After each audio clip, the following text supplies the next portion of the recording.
श्रीमद् भागवत महात्म्य स्वयं श्री भगवान के श्रीमुख से ब्रह्मा जी के प्रति कथित। श्री भगवान कहते हैं, लोक विख्यात श्रीमद् भागवत नामक पुराण का प्रतिदिन श्रद्धायुक्त होकर श्रवण करना चाहिए। यही मेरे संतोष का कारण है। जो मनुष्य प्रतिदिन भागवत पुराण का पाठ करता है, उसे एक एक अक्षर के उच्चारण के साथ कपिला गोदान देने का पुण्य होता है। जो प्रतिदिन भागवत के आधे श्लोक या चौथाई श्लोक का पाठ अथवा श्रवण करता है, उसे 1000 गोदान का फल मिलता है।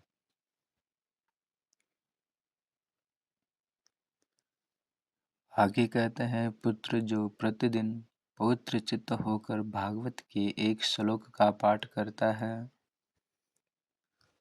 वह मनुष्य 18 पुराणों के पाठ का फल पा लेता है। जहाँ नित्य मेरी कथा होती है, वहाँ विष्णु पार्षद प्रहलाद आदि विद्यमान रहते हैं। जो मनुष्य सदा मेरे भागवत शास्त्र की पूजा करते हैं, वे कलि के अधिकार से अलग हैं। उन पर कलि का वश नहीं चलता।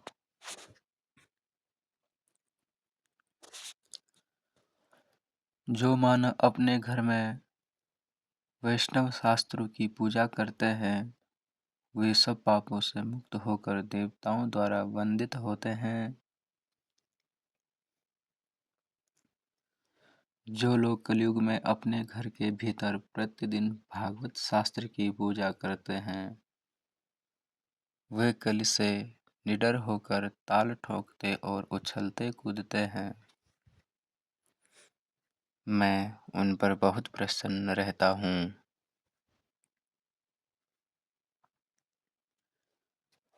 पुत्र, मनुष्य जितने दिनों तक अपने घर में भागवत शास्त्र रखता है,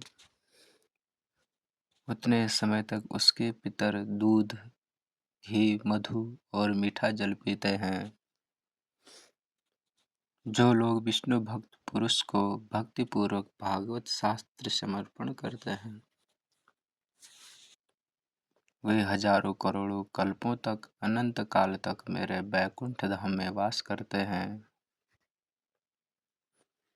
जो लोग सदा अपने घर में भागवत शास्त्र का पूजन करते हैं, वे मानो एक कल्प तक के लिए संपूर्ण देवताओं को तृप्त कर देते हैं। यदि अपने घर पर भागवत का आधा श्लोक या चौथाई श्लोक भी रहे, तो यह बहुत उत्तम बात है। उसे छोड़कर सैकड़ों और हजारों तरह के अन्य ग्रंथों के संग्रह से भी क्या लाभ है। कलयुग में जिस मनुष्य के घर में भागवत शास्त्र मौजूद नहीं है, उसको यमराज के पास से कभी छुटकारा नहीं मिलता। इस कलयुग में जिसके घर भागवत शास्त्र मौजूद नहीं है, उसे कैसे वैष्णव समझा जाए। वह तो चांडाल से भी बढ़कर नीच है।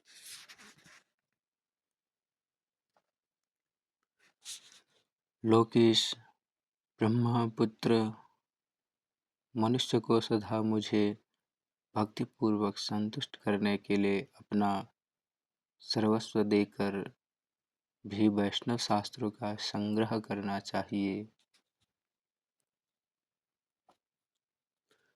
कलयुग में जहाँ जहाँ पवित्र भागवत शास्त्र रहता है, वहाँ वहाँ सदा ही मैं देवताओं के साथ उपस्थित रहता हूँ। यही नहीं, वहाँ नदी, नद और सरोवर रूप में प्रसिद्ध सभी तीर्थ वास करते हैं। संपूर्ण यज्ञ, 7 पुरियाँ और सभी पावन पर्वत वहाँ नित्य निवास करते हैं।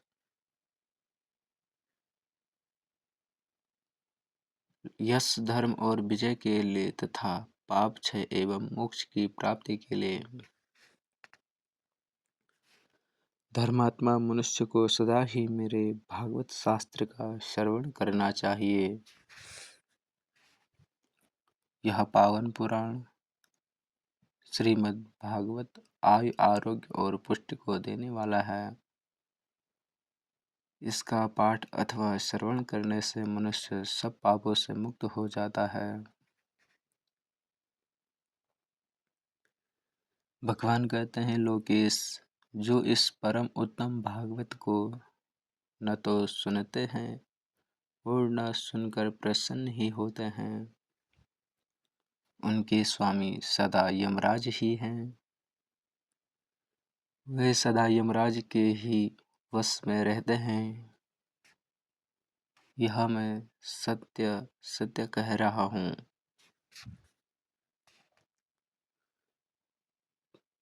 पुत्र, जो मनुष्य सदा ही विशेषतः एकादशी को भागवत सुनने नहीं जाता,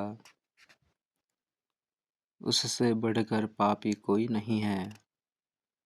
जिसके घर में एक श्लोक, आधा श्लोक अथवा श्लोक का एक ही चरण लिखा रहता है, उसके घर में मैं निवास करता हूँ।